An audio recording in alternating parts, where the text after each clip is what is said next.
적어도 그리스도인이라면 기도하는 흉내라도 내면서 하나님의 도우심을 구합니다.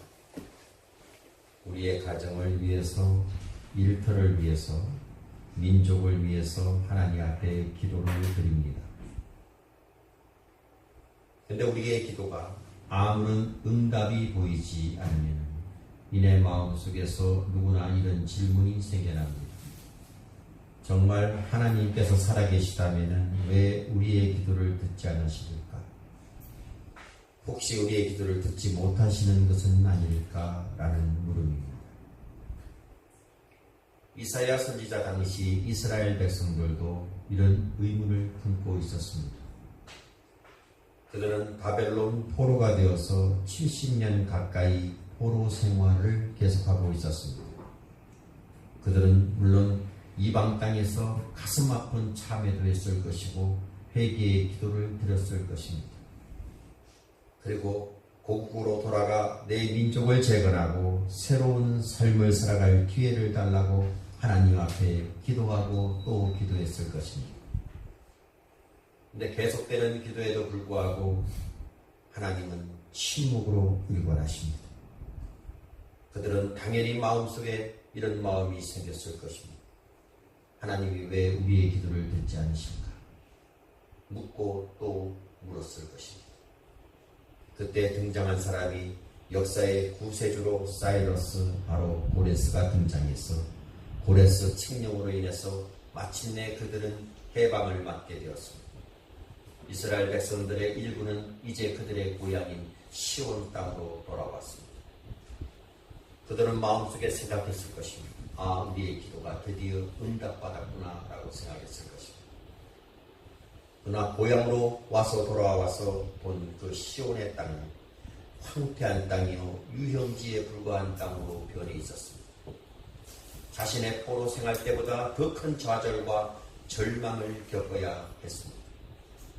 그들은 진정한 회복이 불가능해 보이는 자기의 조금 안타까운 상황 앞에서 빨리 회복시켜달라고 하나님께 또 기도하고 또 기도했을 것입니다. 하지만 상황은 악화이옵니다. 이스라엘 백성들은 여전히 응답되지 못하는 그러한 기도의 내용처럼 이제 우리의 기도가 응답되지 않는구나 라고 생각했을 것입니다. 또 의구심이 마음속에 불기 시작합니다. 하나님, 과연 우리의 기도를 하나님이 들으실까? 라고 또 물었을 것입니다. 자, 우리에게로 돌아오고 보십시오. 우리 조국 대한민국 130년 전에 이 땅에 그리스도의 복음이 전해진 후에 많은 사람들이 하나님을 믿고 예비하는 백성으로 이제 거룩한 모습으로 구별되었습니다. 일제강점기 때 우리 백성들의 간절한 기도 제목이 있었다면 단 한 가지였습니다. 해방이었습니다. 우리는 간절하게 그것을 기도했고 마침내 해방을 맞이했습니다. 그때 우리 조상들은 우리의 기도가 응답되었구나 라고 생각했을 것입니다. 그러나 기쁨도 잠시, 우리는 다시 남북으로 갈라지는 비극을 경험하면서 같은 민족끼리, 형제와 자매와 가족끼리 이념의 가치가 서로 나눠지고 서로에게 총뿌리를 겨누는 대치하는 상황이 계속되었습니다. 그때부터 또 많은 그리스도인들이 하나님 앞에 매달리면서 기도합니다. 하나님, 이 조국에게 평화 통일을 달라고 기도했을 것입니다. 70년이 가까운 지금 우리의 간절한 기도에도 불구하고 한반도, 이 나라, 이 땅의 현실은 평화보다 대치 상태에 숨막히는 그런 모습으로 계속되고 있고 지금이 아주 극치에 달하고 있습니다. 북한은 계속해서 핵으로 위협하고 있고 김정은과 트럼프 비슷한 성향을 가진 두 사람의 말싸움 속에 우리는 가슴을 조이고 있습니다. 누구의 눈치를 봐야 될지 모르는 상황 속에서 불안에 떨고 있습니다. 도대체 하나님께서는 우리 그리스도인들의 기도를 왜 안 들어주실까? 왜 우리 이 땅에는 평화 통일이 왜 일어나지 않을까? 혹시 하나님은 듣지 못하시는 것은 아닐까?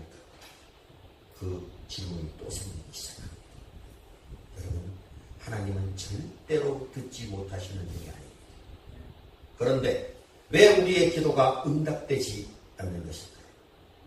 우리는 바벨론의 이스라엘 백성들을 향한 이사야 선지자의 예언 속에서 오늘날 이 시대를 살아가는 우리들의 질문에 대한 해답을 찾고자 합니다.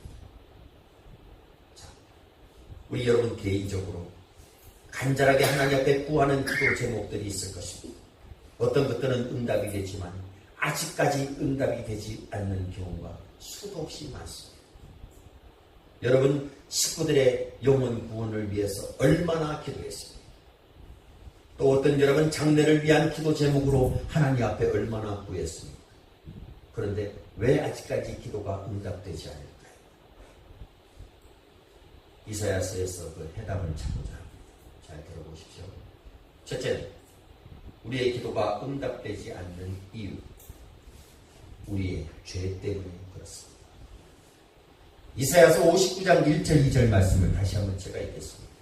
여호와의 손이 짧아 구원하지 못하심도 아니요 귀가 둔하여 듣지 못하심도 아니라 오직 너희 죄악이 너희와 너희 하나님 사이를 갈라놓았고 너희 죄가 그의 얼굴을 가려서 너희에게서 듣지 않으시게 함이니라. 이어지는 3절과 4절에서는 구체적인 죄악의 실상들이 연루되고 있습니다. 3절에서는 그들의 손이 더럽혀졌고 그들의 입술이 거짓에 물들었다 이렇게 말하고 있습니다. 이사야 57장에 의하면 그들은 손으로 우상에게 기름과 향품으로 예물을 드리는데 하나님께는 그들의 입술로 주문 같은 기도를 드렸다 이렇게 이야기를 합니다. 하나님이 그 기도를 들으실까요? 4절에서는 그들의 사유와 법정은 공의를 상실했다 이렇게 말합니다. 그들 가운데 진실과 정직과 공정함이 사라진 것입니다. 그러면서 하나님 앞에 기도합니다. 하나님 이렇게 해주세요. 이렇게 해주세요. 여러분 이런 자들의 기도를 하나님께서 들으시겠습니까? 하나님은 자신의 얼굴을 가리시고 길을 막으실 것입니다.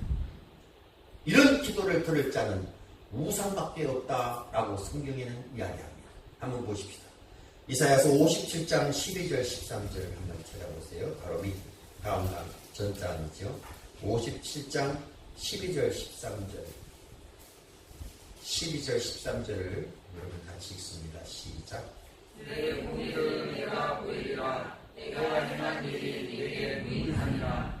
내가 부르짖을 때에 내가 모든 후상들에게 그를 구원하게 하라. 그들은 다 바람에 날려가겠고 기운에 밀려갈 것이오되 나를 의뢰하는 자는 땅을 차지하겠고 나의 거룩한 산을 기업으로 얻으리라. 여러분 잘 들으십시오. 하나님께 나가서 기도하는 자는 먼저 해야 될 것이 있습니다. 우상을 버려야 합니다. 그리고 죄를 포기해야 합니다. 거룩하신 하나님께서는 죄악이 있는 곳에서는 일하실 수가 없습니다. 죄가 옮겨진 후에야 하나님은 일을 하십니다. 오늘 우리가 드리는 수많은 기도가 아직도 응답되지 못하는 가장 큰 이유가 있다면 바로 이와 동일할 것입니다. 죄악 때문에 그렇습니다. 내가 하나님보다 더 의지하고 하나님보다 더 사랑하는 것, 그 모든 것이 다 우상입니다. 그것들을 포기해야 됩니다. 여러분 구약 성경에서는 우상 그러면 형상으로 만들어 놓고 우상이라고 이야기를 했습니다. 신약에 와서는 달라집니다. 신약의 골로새서에 보게 되면은 뭐가 우상입니까? 탐심이 곧 우상이라 그랬습니다. 하나님보다 내가 더 의지하는 무엇, 내 속에 있는 것, 하나님 옆에 예배 드리러 나오는데 방해하는 그 무엇, 그것이 우상입니다. 때로는 돈이 우상입니다. 하나님만 의지하고 하나님을 무엇보다도 내가 사랑해야 됩니다. 그때 하늘문이 열린다는 사실을 꼭 기억하십시오. 그때 주님이 응답하십니다. 그러므로 생각하십시오. 우리와 하나님 사이를 가로막고 있는 우상들이 무엇이 있는가를 생각하십시오. 그리고 우리가 저지른 죄들이 무엇이 있는가를 한번 점검해 보십시오. 우리의 죄가 우리의 기도를 가로막고 있습니다. 자, 둘째로, 우리의 기도가 응답받지 못하는 것은 행위로 구원받을 것이라는 착각 때문에 그렇습니다. 여러분, 우리의 기도가 응답되지 않을 때 혹시나 하면서 이러저런 종교적 행위를 하게 되고 거기에 매달리게 됩니다. 행여 내가 하는 이 모든 것이 하나님의 마음을 돌리고 하나님의 환심을 사지 않을까, 이 기대 때문에 그렇게 합니다. 이사야 선지자는 본문에서 그 대표적인 종교적 행위를 두 가지를 이야기합니다. 58장에서 보게 되면은 그 두 가지가 뭐냐 하면은 금식과 안식일 성수다, 그렇게 얘기합니다. 이스라엘 백성들은 이것을 놓고 하나님을 원망합니다. 하나님, 내가 하나님을 위해서 또 내 기도 제목을 위해서 금식을 하지 않습니까? 하나님, 내가 안식일을 지키고 있지 않습니까? 근데 왜 기도 응답이 없습니까? 라고 질문하죠. 58장 3절 보십시오. 58장 3절. 우리가 금식하되 어찌하여 주께서 보지 아니하시니, 우리가 마음을 괴롭게 하되 어찌하여 주께서 알아주지 아니하시나이까. 보라, 너희가 금식하는 날에 오락을 구하며 온갖 일을 시키는도다. 자, 이어지는 말씀을 보게 되면 그들의 금식이 얼마나 헛된 것인가를 말하고 있습니다. 3절 하반절부터 4절까지 한번 다시 보십시오.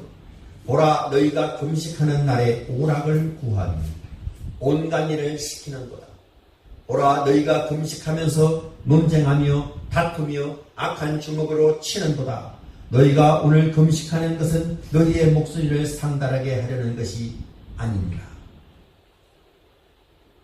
금식을 하면서 밥을 굶으면서 하나님 앞에 간절하게 구하는 기도를 하고 있으면서 오락을 즐기고 PC방에 가서 무슨 이상한 게임들 있잖아요. 그것을 즐기면서 하나님 앞에 금식하는 것. 그러면서 하나님께서는 진정한 금식의 정신을 가르칩니다. 6절에서 7절을 보십시오. 내가 기뻐하는 금식은 흉악의 결박을 풀어주며 멍에의 줄을 끌어주며 압제당하는 자를 자유하게 하며 모든 멍에를 꺾는 것이 아니겠느냐. 또 줄인 자에게 내 양식을 나누어 주며 유리하는 빈민을 집에 들이며 헐벗은 자를 보면 입히며 또 내 골육을 피하여 쓰러 숨지 아니하는 것이 아니겠느냐. 진정한 금식은 나 지금부터 금식합니다 라고 사람들한테 알리는 것이 아니라 이웃을 보살피고 정의를 행하는 것이다 라고 말씀합니다. 금식하면서 온갖 악한 일을 다 하면서 어떻게 기도 응답을 받을 수 있겠느냐 하는 것입니다. 안식일을 지키는 것도 마찬가지입니다.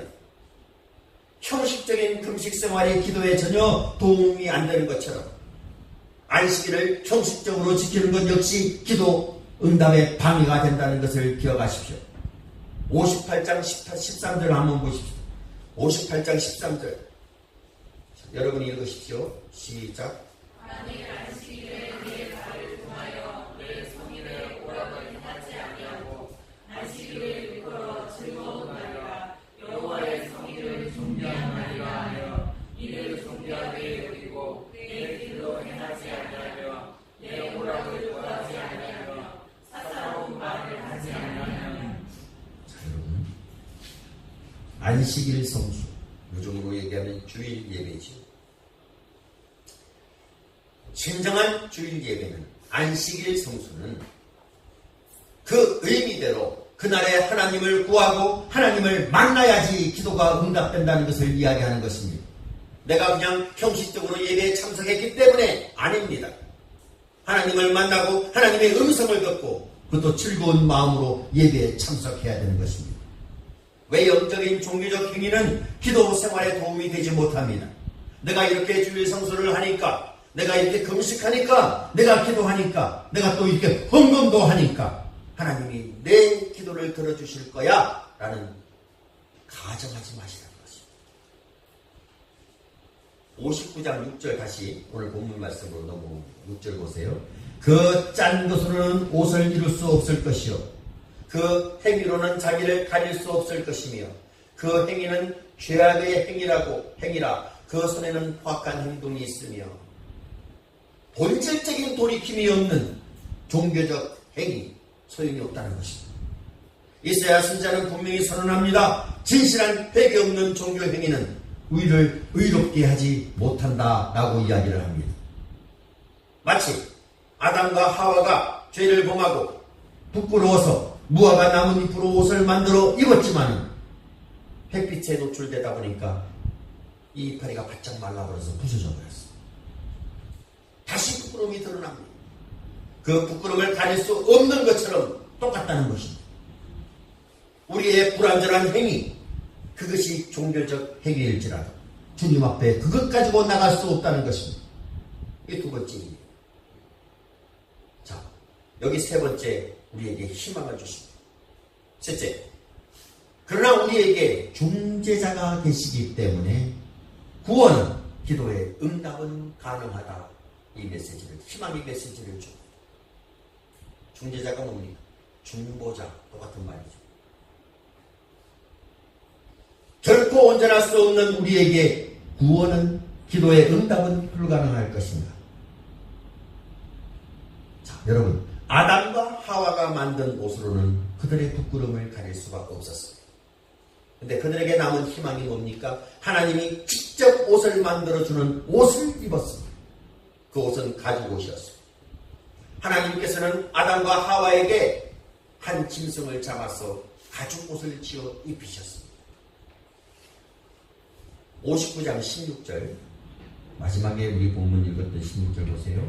사람이 없음을 보시며 중재자가 없음을 이상히 여기셨으므로 자기 팔로 스스로 구원을 베푸시며 자기의 공의를 스스로 의지하사.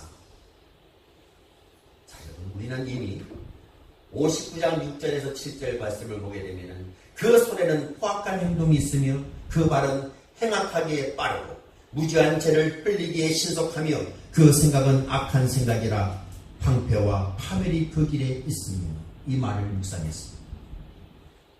여러분, 사도 바울은 이 말씀 그대로 이사야 59장 1절에서 8절까지 그 말씀 그대로를 로마서 3장에서 인용했습니다.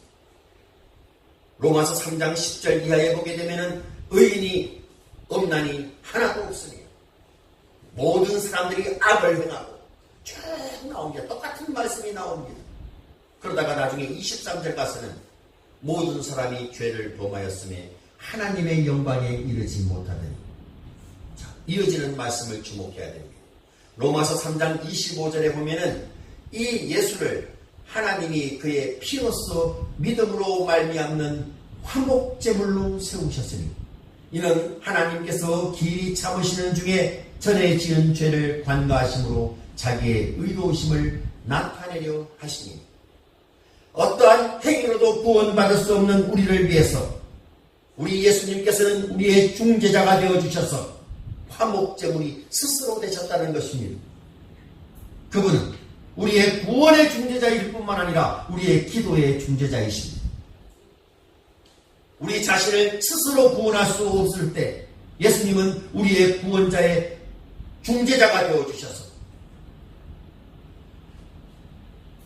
우리의 행위대로 하나님 앞에 나와서 기도할 수 없을 때 그 주님께서 중재자가 되어주시기 때문에 우리의 기도는 응답된다는 것입니다. 이것이 복음입니다.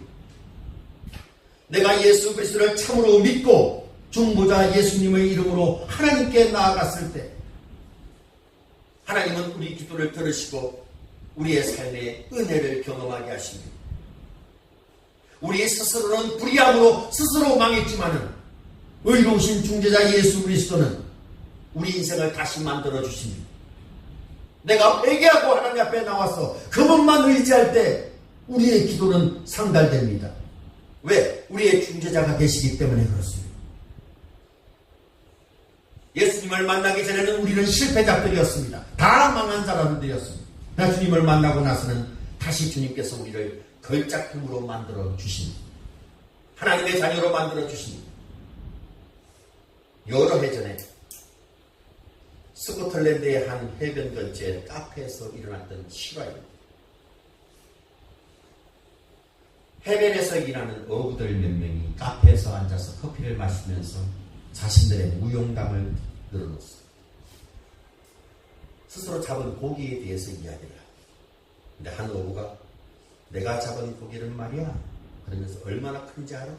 그러면서 팔을 쫙 이렇게 뻗으면서 막 하다고 이렇게 얘기할 때 옆에 지나가는 찻잔을 들고 지나가는 여인의 쟁반을 탁 쳐버렸어. 그때 주전자가 휙 날아가가지고 깨끗하게 칠해놓은 순백의 벽에다가 그것이 전부 다 묻어버렸어. 얼룩진 벽을 바라보면서 주인은 한숨을 쉬고 아무래도 이 벽을 전체를 다시 칠해야겠구만 그러면서 한숨을 쉬는데 그때 저쪽 옆자리에 앉았던 손님이 다가와서 이렇게 얘기합니다. 제가 그 얼룩 위에 그림을 한번 그려도 될까요? 어차피 손해볼 것 없다고 생각했던 이 주인은 한번 그렇게 해보라고 이야기합니다. 그 손님은 가방을 들고 얼른 붓을 꺼내 팔레트에 물감을 칠해서 먼저 얼룩지에 선을 그어놓습니다. 그리고 색을 입히기 시작합니다. 얼마 되지 않아서 벽에는 화려한 뿔을 가진 숫사슴이 등장했습니다. 너무나 멋있어서 주인이 놀라서 살해를 하려고 하자 그 손님은 괜찮다고 하면서 착각도 다 내고 그 찻집을 나갔습니다. 근데 잠시 후에 다시 돌아왔습니다. 그림에 제가 서명하는 것을 잊었네요. 그러면서 그림 한쪽에 자기 서명을 남겼습니다. 다음 주인이 가만히 봤더니 그 사람 이름이 에드윈 레이시어라는 사람, 유명한 세계적인 야생동물 화가였습니다. 그때 그린 그림 한번 보여주세요. 멋있죠? 이 그림을 쫙 그려놨습니다. 여러분, 이 화가보다 더 위대한 중재자이신 예수님 손에 붙들리기만 한다면, 들어가기만 한다면 절망이란 없습니다. 왜? 우리는 다시 만들어지기 때문에 그렇습니다. 망쳐진 우리의 인생은 걸작품으로 다시 만들어 놓습니다. 우리는 다시 그분의 능력을 나타내는 도구가 될 것입니다.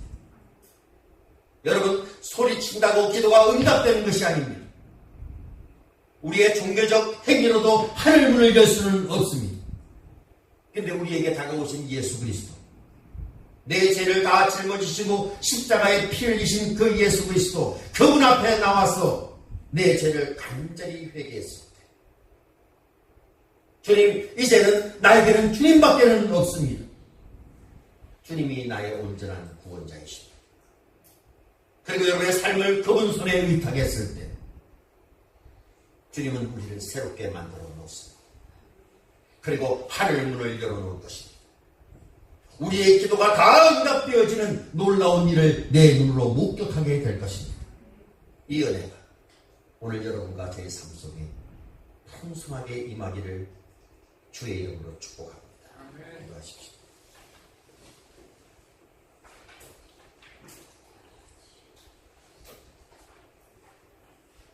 주님, 때로는 저희들이 간절한 기도 제목을 가지고 주님 앞에 나와서 기도했는데 침묵하시는 하나님을 보면서 때로는 하나님이 안 계신 것 아닌가라는 불경스러운 마음을 품을 때도 있었습니다. 주님, 그러나 이제는 깨달았습니다. 기도 응답이 없는 것은 주께 회개하지 못한 죄가 있기 때문입니다. 종교적인 행위로만 주님 앞에 나와서 예배드렸다는 것을 알았습니다. 주여, 우리들의 중재자 되시는 예수님을 의지하게 하여 주옵소서. 주님께 우리들을 의탁해서 새로운 작품으로 다시 빚어 만드시는 그 모습을 모두 다 경험하게 하여 주옵소서. 예수님의 이름으로 기도드리옵나이다. 아멘.